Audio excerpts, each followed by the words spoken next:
दोस्तों अभी मैंने सोशल मीडिया में एक वीडियो देखा था कि एक नीट के खिलाफ आंदोलन कर रहे बच्चे से एक पत्रकार महोदय जाके कहते हैं कि क्या तुमको नीट का फुल फॉर्म मालूम है। बच्चा जो है नीट का फुल फॉर्म नहीं बता पा रहा है, तो बोल रहे हैं कि यदि तुमको फुल फॉर्म नहीं मालूम है तो तुम यहाँ पे आए क्यों हो। यह देख के मुझे बड़ा हंसी आया और गुस्सा भी आया कि कैसी पत्रकारिता है ये। इस देश के अधिकतर लोग एमपी एमएलए का फुल फॉर्म नहीं जानते हैं, तो क्या उनको वोट देने का अधिकार नहीं है। चुनाव आयोग उनसे बोलता है कि सबसे पहले जाओ एमपी और एमएलए का फुल फॉर्म जान कर आओ तो वोट दो। ऐसा तो नहीं है ना। जब कोई मरीज अस्पताल में भर्ती होता है और उसको डॉक्टर बोलता है कि एमआरआई, सीटी स्कैन या ब्लड टेस्ट की जांच कराओ, तो क्या उससे इस बात के लिए पूछा जाएगा कि तुमको क्या एमआरआई का फुल फॉर्म मालूम है, तुमको क्या सीटी स्कैन का फुल फॉर्म मालूम है। और क्या यदि वो सीटी स्कैन एमआरआई का फुल फॉर्म नहीं जानेगा तो वह जो है इलाज का जो उसका अधिकार है उससे वो वंचित हो जाएगा, या जान जाएगा तो उसका बीमारी दूर हो जाएगा। यदि उस मरीज के साथ कोई अनहोनी घटना हो जाती है तो उसके परिवार रिश्तेदार वाले उसका विरोध नहीं करेंगे। क्या विरोध करने का अधिकार केवल मरीज के ही पास रहेगा। बहुत सारे लोग जो है जीएसटी का फुल फॉर्म नहीं जानते होंगे, तो क्या उन सारे लोगों से जीएसटी नहीं लिया जाता है। क्या गांव शहर के ऐसे लोग जिन्होंने आज तक जीएसटी शब्द का मतलब नहीं जाना, क्या वो दुकान पे जाते हैं तो उनसे जीएसटी नहीं लिया जाता है।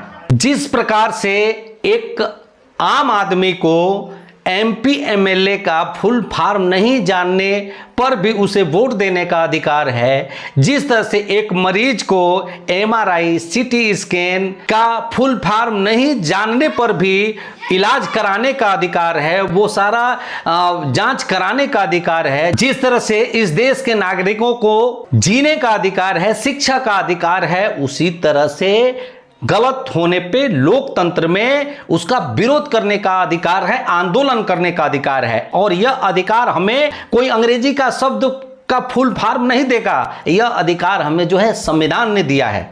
इस देश की सबसे बड़ी परीक्षा प्रणाली में कोई अनियमितता होती है, कोई भ्रष्टाचार होती है, और उसके खिलाफ अगर लोग सड़कों पे उतरते हैं, चाहे वो छात्र हो या ना हो, तो किसी का कोई राइट्स नहीं बनता है कि उससे वो फार्मूला पूछ करके उस आंदोलन को दबाने का काम करे। बहुत सारे लोग तो ये भी नहीं जानते हैं कि प्रधानमंत्री के अलावा भी कोई मंत्री होता है, तो क्या वो मंत्री आते हैं तो लोग उनका इज्जत नहीं करते हैं, उस पद का मान सम्मान नहीं रखते हैं। जनता का पूरा हक है इस बात को जानने का कि उनके साथ गलत क्यों हुआ, और गलत हो रहा है तो उसका समाधान क्यों नहीं हो रहा है। ये इस देश के कानून ने, इस देश के संविधान ने उसको हक दिया है। आप ऐसे दो चार शब्दों का फार्मूला पूछ करके किसी भी आंदोलन को ऐसे जो है डिस्ट्रॉय नहीं कर सकते हैं। इस देश के शिक्षा मंत्री का बहुत सारा लोग जो है ये नहीं जानते होंगे कि शिक्षा मंत्री का काम क्या है या शिक्षा मंत्री कौन है, लेकिन उनके आदेश को सारे लोग जैसे फॉलो करेंगे, उनका एक नियम सभी लोगों पर जैसे लागू होगा, उसी तरह से सारे लोग उनसे पूछने का अधिकार रखते हैं, उनसे बात करने का अधिकार रख सकते हैं, अपना विरोध करने का अधिकार रख सकते हैं। जितने भी इस तरह के मीडिया बंधु, पत्रकार बंधु है, उनसे हाथ जोड़ के विनती है कि इस तरह का चटुकारिता वाला बात आप लोग मत करिए। मीडिया का काम है इस तरह के बकवास कार्य को नहीं करना। मीडिया का काम है कठिन से कठिन सवाल पूछना, मुद्दों पे बात करना। यदि बात बेरोजगारी की हो रही है तो बेरोजगारी की बात होनी चाहिए। कौन सी पत्रकारिता है हमको समझ में नहीं आ रहा है। कहीं ना कहीं ये इस बात को दर्शाता है कि कितनी छोटी सोच हो गई है हमारे देश की पत्रकारिता की।